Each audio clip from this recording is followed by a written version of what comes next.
Hello everyone, welcome to my YouTube channel. तो आज के इस वीडियो में हम लोग देखेंगे पियर्सन की प्रोडक्ट मूवमेंट विधि के द्वारा सहसंबंध गुणांक ज्ञात करना।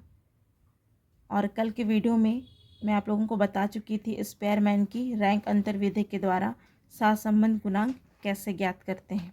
और आज हम लोग सीखेंगे पियर्सन की विधि के द्वारा सहसंबंध गुणांक कैसे ज्ञात किया जाता है। तो देखिए, इसका फॉर्मूला क्या है।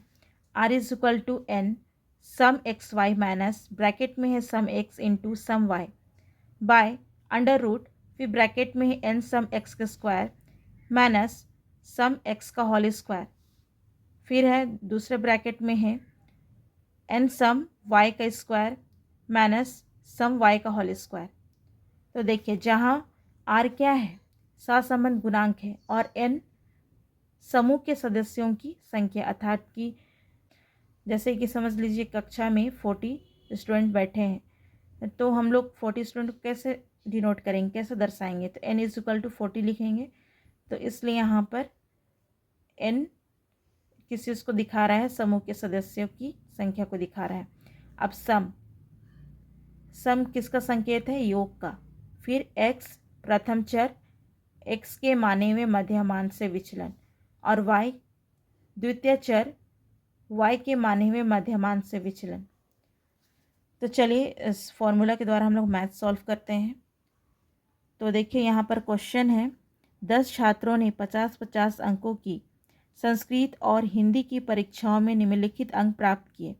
पियर्सन विधि से इन प्राप्तांकों के बीच सहसंबंध ज्ञात कीजिए, सहसंबंध गुणांक ज्ञात कीजिए।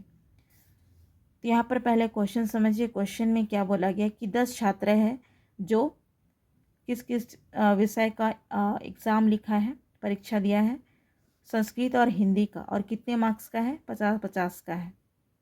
और इन 50-50 में से 10 छात्रों ने अंक प्राप्त किए हैं जो कॉलम में दिए हुए हैं, और छात्रों को ABCD करके डिनोट किया गया है, और उन छात्रों के संस्कृत के मार्क्स लिखे गए हैं, फिर हिंदी के मार्क्स लिखे गए हैं। तो ये 3 कॉलम में आपका एग्ज़ाम पेपर में क्वेश्चन दिया हुआ रहता है। और क्या बोला है, पियर्सन विधि से इन प्राप्तांकों के बीच सहसंबंध गुणांक ज्ञात कीजिए। तो यहाँ पर आपको जो विधि बोला जाएगा उसी विधि से आप क्या करेंगे, सहसंबंध गुणांक निकालेंगे। तो इससे पिछले वीडियो में आपको मैं बताई थी कि स्पेयरमैन की रैंक विधि के द्वारा निकालना होगा। तो यहाँ पर आपका स्पेयरमैन की विधि लिखा हुआ रहेगा, और पियर्सन से निकालना होगा तो पियर्सन विधि लिखा हुआ रहेगा। जैसे कि इस क्वेश्चन में पियर्सन विधि से इन प्राप्तांकों के बीच सहसंबंध गुणांक कीजिए लिखा हुआ है। तो आप इस बात को ध्यान में रखिएगा। तो चलिए अब हम लोग बनाते हैं। आपका क्वेश्चन में पहले से 3 कॉलम दिया हुआ है, उसको सेम टू सेम उतार लेना है। 3 कॉलम के अलावे आपको पियर्सन की प्रोडक्ट मूवमेंट विधि में 5 कॉलम एक्स्ट्रा बनाने होते हैं। और ये 5 कॉलम कौन कौन सा है, x y, x square, y square और एक्स वाई का। अब देखिए, 3 कॉलम तो है पहले से। अब चौथा कॉलम में आपको निकालना है प्रथम चर विचलन एक्स, जिसको एक्स से डिनोट किया गया है, प्रथम चर विचलन को। तो प्रथम चर विचलन निकालने के लिए क्या करेंगे, संस्कृत में जो प्राप्तांक आए हैं, अंक आए हैं, उससे हम लोग सबसे पहले एज्यूम मीन निकालेंगे। एज्यूम मीन निकालने के बाद ही आपका विचलन आएगा। तो एज्यूम मीन निकालने के लिए क्या करेंगे, AM, एज्यूम मीन को AM से डिनोट करते हैं, और हमको x निकालना है ना, यहाँ पर x लिख दिए हैं इज इक्वल टू। अब संस्कृत के कॉलम में हम लोग देखेंगे कि सबसे अधिक नंबर कौन सा है। तो 45 है, और सबसे कम नंबर क्या है, 20 है। दोनों को प्लस करेंगे और 2 से डिवाइड करेंगे, तो आपका आएगा 32.5। अब इसमें हम लोग 32 खोजेंगे या उससे अधिक नंबर देखेंगे। तो यहाँ पर 34 है। अब इसी 34 को हम लोग क्या कर देंगे, एज्यूम मीन मान लेंगे। एज्यूम मीन मान लिए। उसी प्रकार से द्वितीय चर विचलन निकालने के लिए भी हिंदी के अंकों से हम लोग निकालेंगे। तो यहाँ पर लिख लेंगे एज्यूम मीन y। अब जिस प्रकार से संस्कृत का एज्यूम मीन निकाले, उसी प्रकार से हिंदी का निकालेंगे। तब इसमें देखिए सबसे अधिक नंबर कौन सा है, हिंदी के कॉलम में देखिए 40 है, और सबसे कम नंबर 20 है। दोनों को प्लस कर देंगे और 2 से डिवाइड करेंगे तो 30 आएगा। तो इसमें 30 खोजिए, 30 है या नहीं है, या उससे अधिक नंबर है। 30 है, 3 बार है, 1 2 3। तो आप कहीं पर भी एज्यूम मीन मान सकते हैं। तो इस प्रकार से हो गया, एज्यूम मीन दोनों का निकाल लिए। अब हम लोग एक्स निकालेंगे। तो देखिए कैसे निकलेगा। 30 में एज्यूम मीन को क्या करेंगे, माइनस करेंगे। कितना आएगा, -4 आएगा। फिर 40 में 34 को माइनस करेंगे तो 6 आएगा। 38 में 34 माइनस करेंगे 4 आएगा। तो इसी प्रकार से सारे को निकाल लेना है, इस प्रकार से निकलेगा, है ना। अब उसके बाद में इसको जब सब निकल जाएगा तो इसको प्लस कर देना है।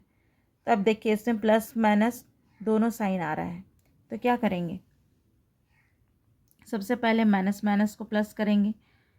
तो -4 है, -6 है, -14 है, तो सबको प्लस करने पर आ रहा है -24, है ना। -24 आ रहा है। अब देखिए प्लस प्लस को सॉल्व करेंगे। 6 4 1 6 1 0 11, तो आएगा 29। अब प्लस माइनस क्या होता है, माइनस होता है। तो 29 में 24 को माइनस कर देंगे तो 5 आएगा। तो यहाँ पर लिखेंगे सम x इज इक्वल टू 5। तो ये था प्रथम चर विचलन। संस्कृत का जो मार्क्स है उसका हम लोग विचलन निकाले हैं। अब हम लोग हिंदी मार्क्स के विचलन निकालेंगे, है ना। तो यहाँ पर एज्यूम मीन हम लोग निकाले थे 30। अब क्या करेंगे, 26 में 30 माइनस करेंगे तो कितना आएगा, -4 आएगा। 38 में 30 माइनस करेंगे तो 8 आएगा। इसी प्रकार से सारे को निकाल लेना है। तो यहाँ पर निकाला हुआ है। अब जिस प्रकार से प्रथम चर विचलन को प्लस किए थे उसी प्रकार से इसको भी प्लस करना है। तो पहले माइनस माइनस को प्लस करेंगे, -4 -10 -2 प्लस करेंगे -16 आएगा। अब प्लस वाले को सॉल्व करेंगे। 8 5 तो 0 0 है, फिर 6 है, फिर है 10, तो यहाँ पर आ रहा है 29। अब 29 में 16 माइनस करें तो 13 आएगा। यहाँ पर क्या हो जाएगा, सम y इज इक्वल टू 13। तो इतना हो गया, आपका 2 कॉलम बन गया।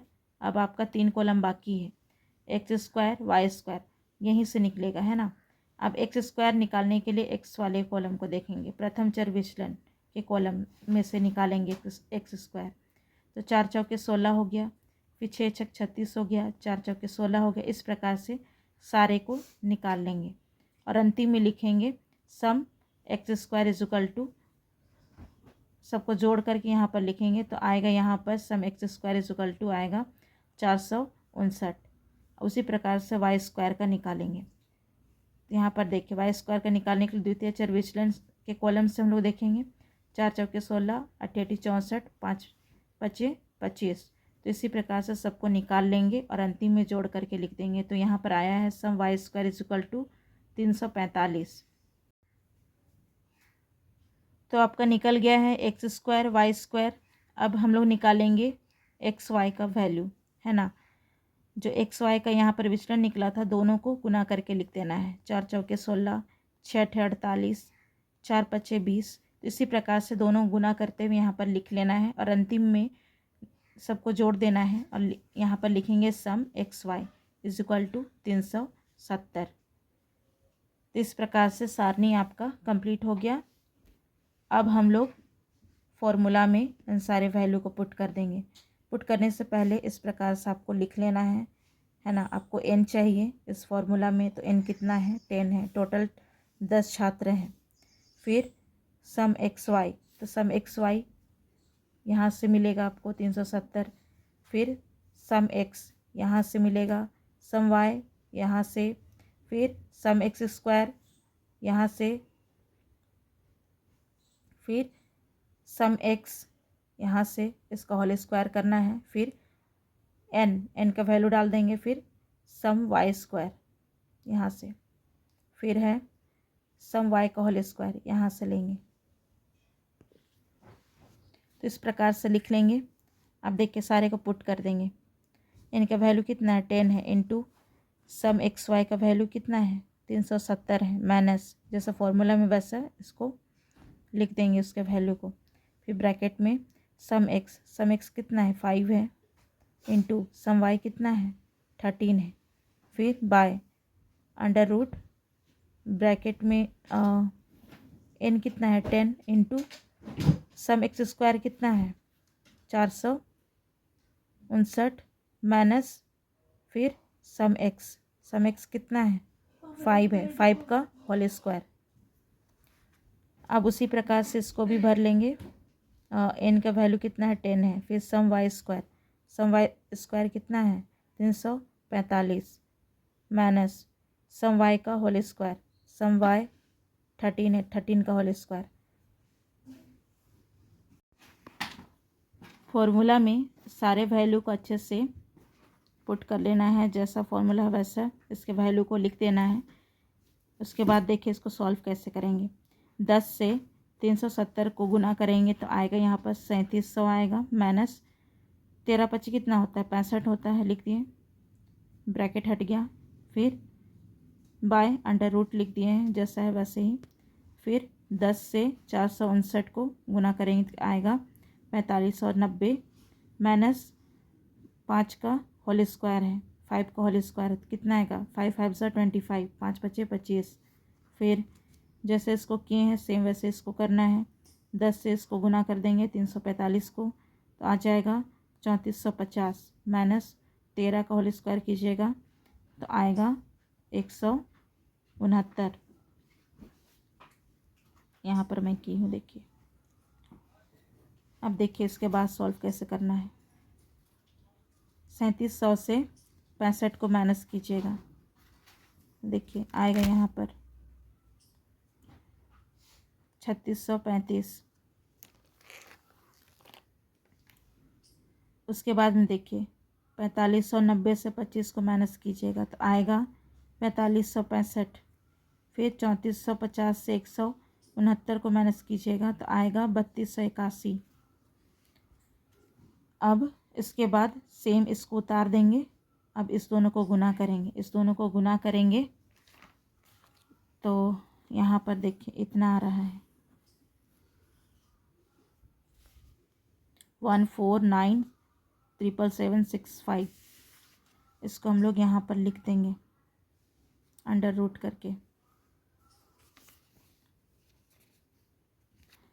उसके बाद में इज इक्वल टू ये वाला सेम उतर जाएगा। उसके बाद बाय, अब इसका वर्गमूल निकालेंगे, तो आपका यहाँ पर आएगा 3870।